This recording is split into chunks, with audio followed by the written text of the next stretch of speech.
Buenas noches, riójanos. Por teléfono me convocaron a este encuentro con ustedes.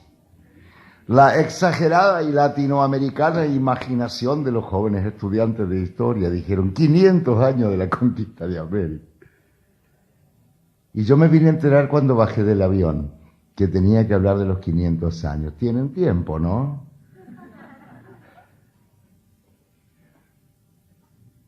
Es una enormidad.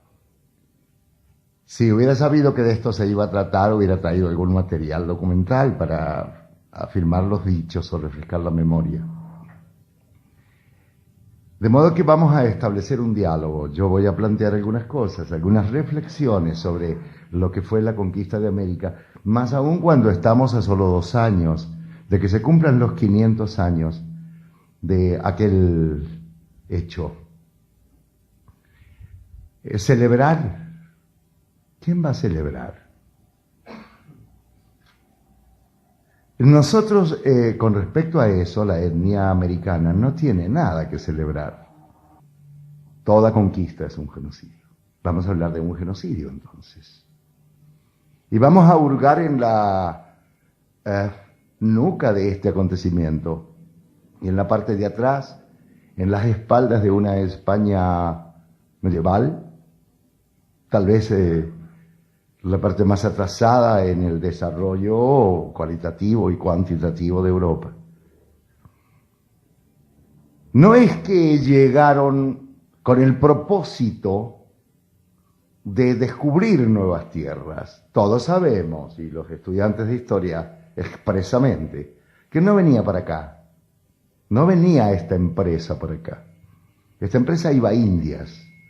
Iba en busca de especias. Bueno, pimienta, clavo de olor, canela, etcétera, etcétera, etcétera. Aquellos bienes de la gloria del paladar que le servían además para mantener en aquellas épocas los encurtidos, las carnes en conserva, para preservarlas del lógico deterioro de la materia, con aquellos calores de Sevilla, por ejemplo, con aquellos calores de Andalucía. De modo tal que además esta empresa se proponía encontrar un camino alternativo, corto, hacia las Indias. Y el primer malentendido feroz es que las naos chocaron con el continente. Se hicieron un pumba colosal. Desde donde vinieron todos los malos entendidos que hemos heredado y que la historia oficial se encarga de acicalar permanentemente para evitar decirnos que esta era una empresa típicamente comercial. Detrás de este malentendido y este pumba colosal queda nada más que la epopeya de la conquista, o lo que ellos llaman el descubrimiento. Y este fenomenal acontecimiento humano que va a transformar todas las nociones de la filosofía, la ciencia, la cultura y el conocimiento, oculta detrás, subrepticiamente y con una habilidad digna de los notarios españoles, las culturas preexistentes aquí. Por ejemplo, la cultura de Tiahuanacu, de la que somos tributarios nosotros los cuyanos, nosotros. Es que antes de que llegaran aquí los europeos, teníamos nosotros metalurgia de alto desarrollo. Nosotros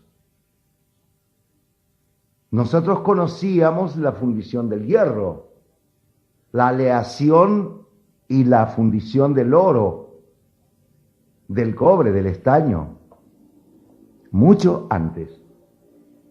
Miles de años antes, la civilización del Tiahuanacu había desarrollado la primera gran metrópolis del mundo. Y los etnólogos y antropólogos de Europa, fundamentalmente el equipo soviético, afirma que la primera metrópolis que conoció la humanidad con una organización metropolitana es Tiahuanaco. La UNESCO sabe que, y todos sabemos que Tiahuanaco está bajo la arena y que no existen recursos, vamos que sí existen, con un solo misil que dejen de hacer, podemos desenterrar Tiahuanaco. Pero debajo de las arenas de América y arriba de las arenas está el testimonio ineludible para la cultura occidental y, digamos, occidental. El testimonio de una cultura, de una vastedad, de una sabiduría sorprendente.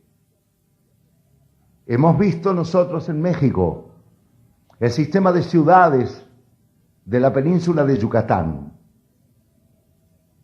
Hay en la selva, no Chichén Itzá solamente, o Cancún, o Cozumel. No. Hay un sistema de 20 y tantas ciudades, metrópolis, tapadas por la selva, por suerte. Porque si no vienen los depredadores del Museo Británico y se llevan todo. Afortunadamente ahora, con esta conciencia que tenemos de nuestra cultura anterior a todos estos acontecimientos que sacudieron de pie a cabeza y de raíz la siesta, ¿cómo diría?, onerosa de las culturas de Occidente. Esto de Occidente, yo digo accidente.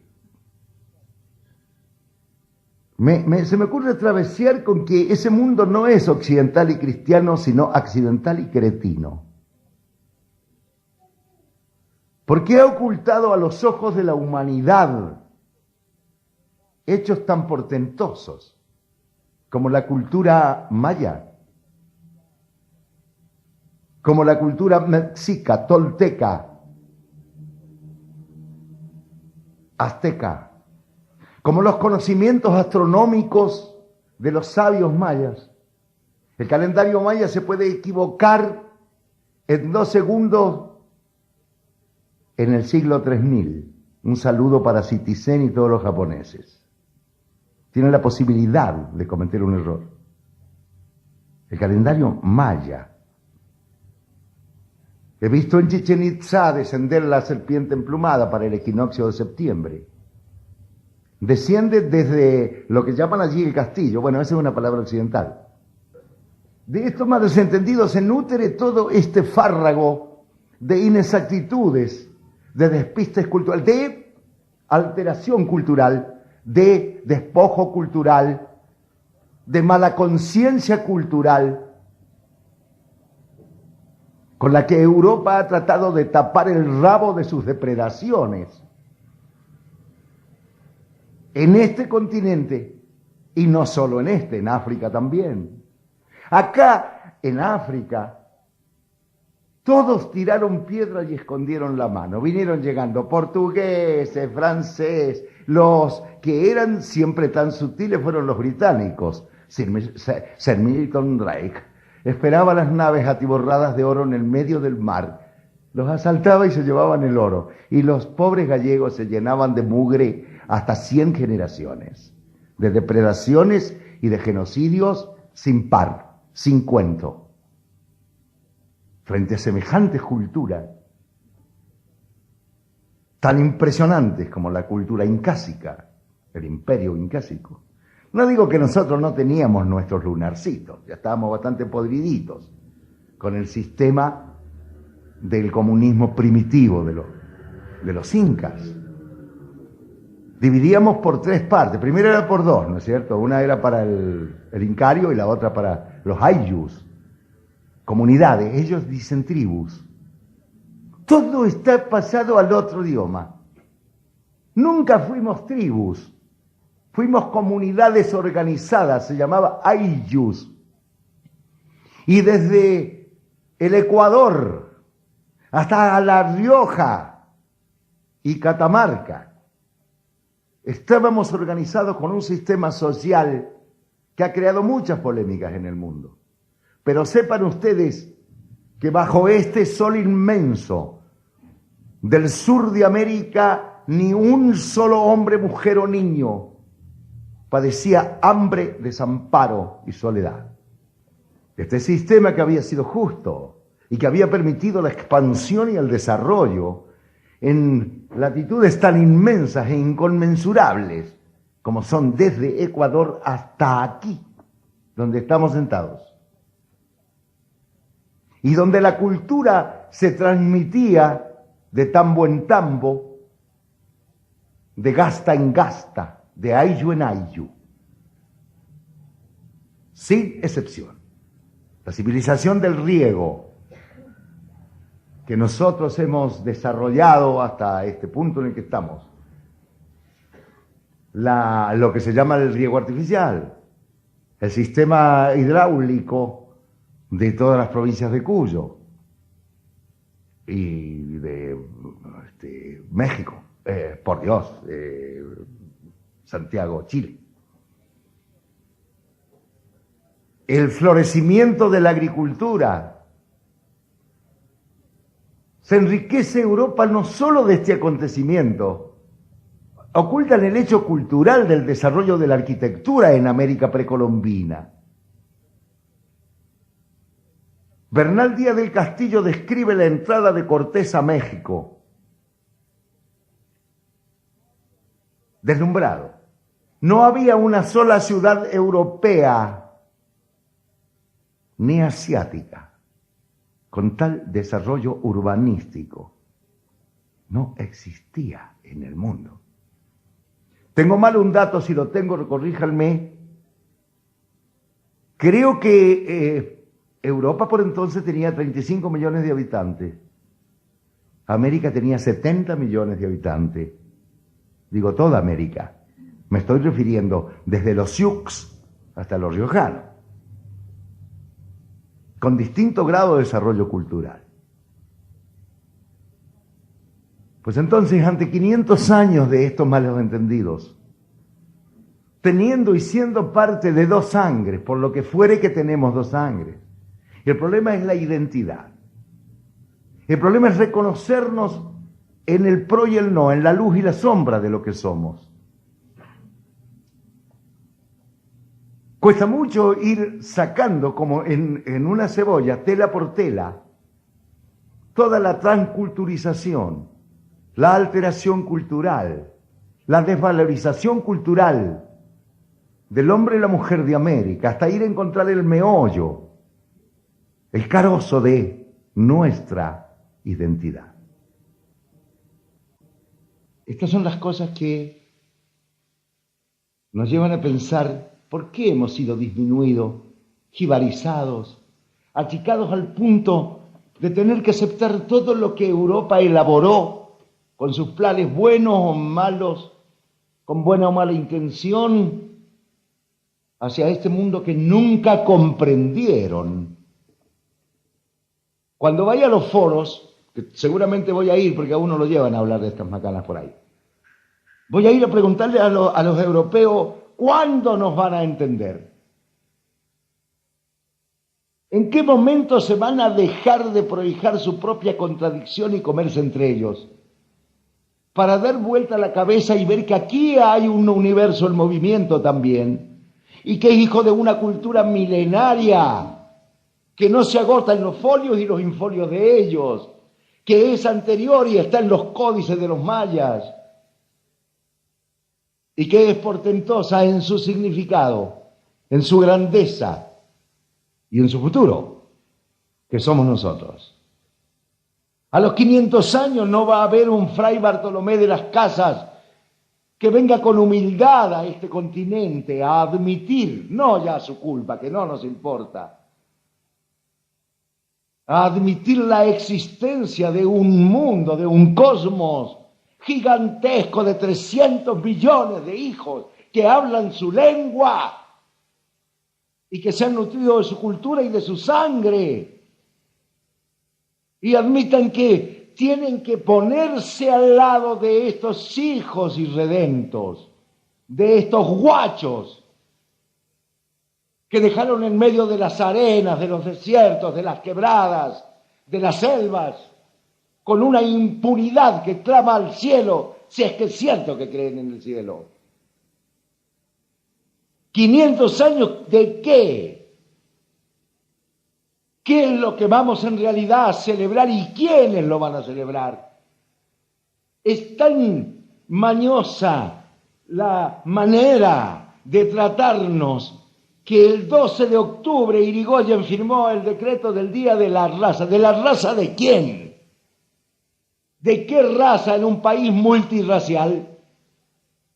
¿Por qué no las razas? ¿O no vemos aquí descendientes de árabes, de judíos, de alemanes, de rusos? Hay que ser insolente.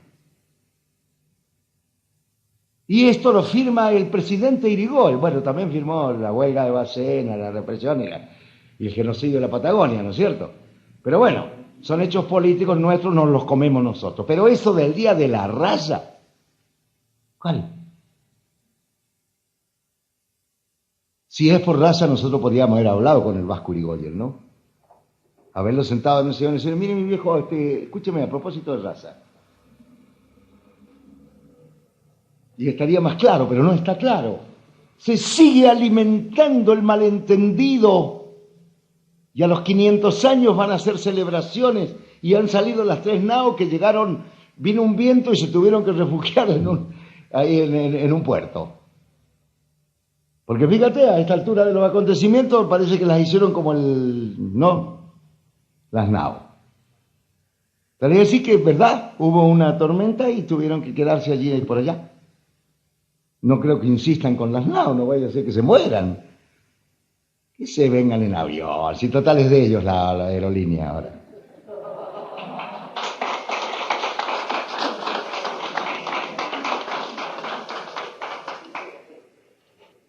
Quiero dejar la siguiente reflexión, y recién me calenté. Quiero dejar la reflexión de que esto no lo podemos eludir.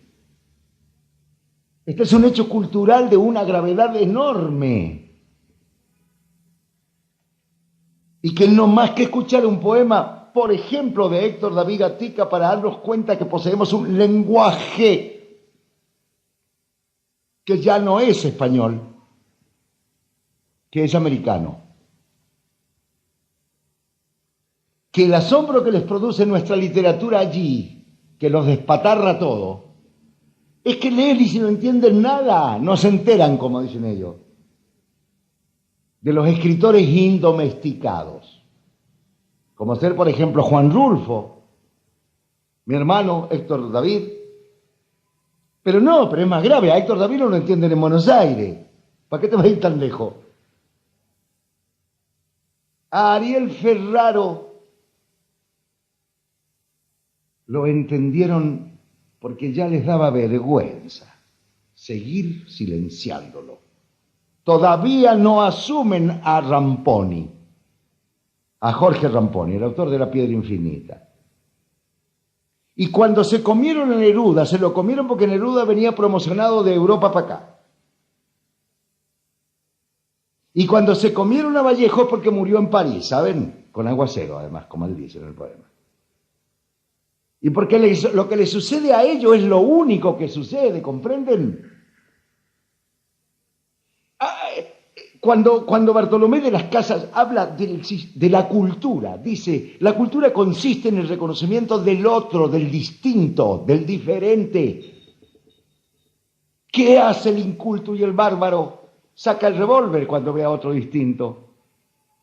Saca la espada, pega el trabucazo, lo rodea con las tropas, porque ese es un bárbaro. El otro, por su diferencia, por su diferencia es discriminado. Este es un acto de barbarie nazi. Condenan a una raza a morir porque es distinto. No por los pecados que comete, porque todos cometemos pecados. Así que no hay que mandar a matar a nadie masivamente. Porque todos nos comprenden las generales de la ley de los errores personales, grupales y raciales y nacionales. El alma de las guerras es la diferencia cultural. Ahí están los soldados norteamericanos en el Golfo Pérsico.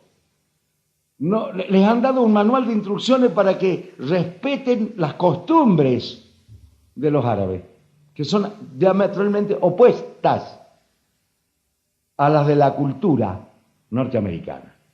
Hay una cultura norteamericana. Qué generoso soy. Vos te das cuenta de lo que es ser civilizado, ¿no?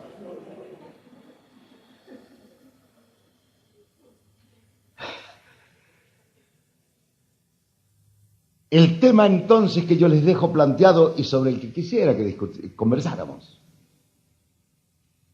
es sobre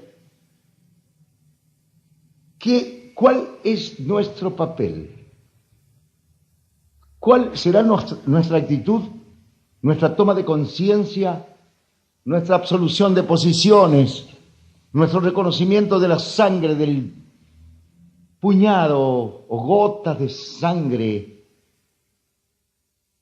castellana que llevamos adentro, no para este plazo de un año y pico. No, para siempre. ¿Y sobre qué bases construiremos una cultura, una geopolítica, una antropología, una historia, una literatura, una ciencia que parta de nuestra tradición cultural y de nuestro ecosistema y de la preservación de los valores que hacen de nosotros seres singulares, distintos, únicos ante los ojos del mundo?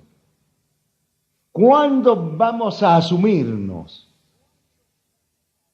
Esto es lo que les dejo planteado, queridos amigos, jóvenes, mujeres, muchachas, ahí en la parte de muchachas me voy a demorar un cachito, y amigos, y cantores, y copleros, y poetas, y soñadores, y técnicos, a todos. Porque aquí el sayo nos cae a todos.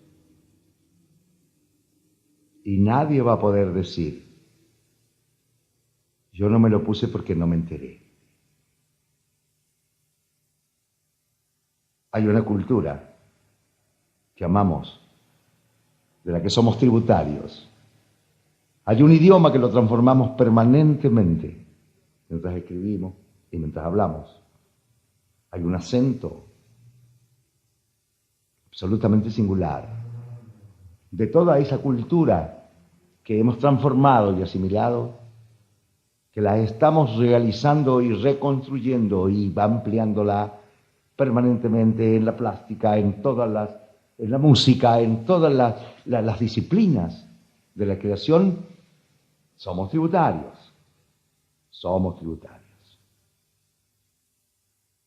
Pero cuando lleguen a América, y ya se los he dicho yo, a algunos personalmente, entren con la necesaria humildad de ser una minoría racial.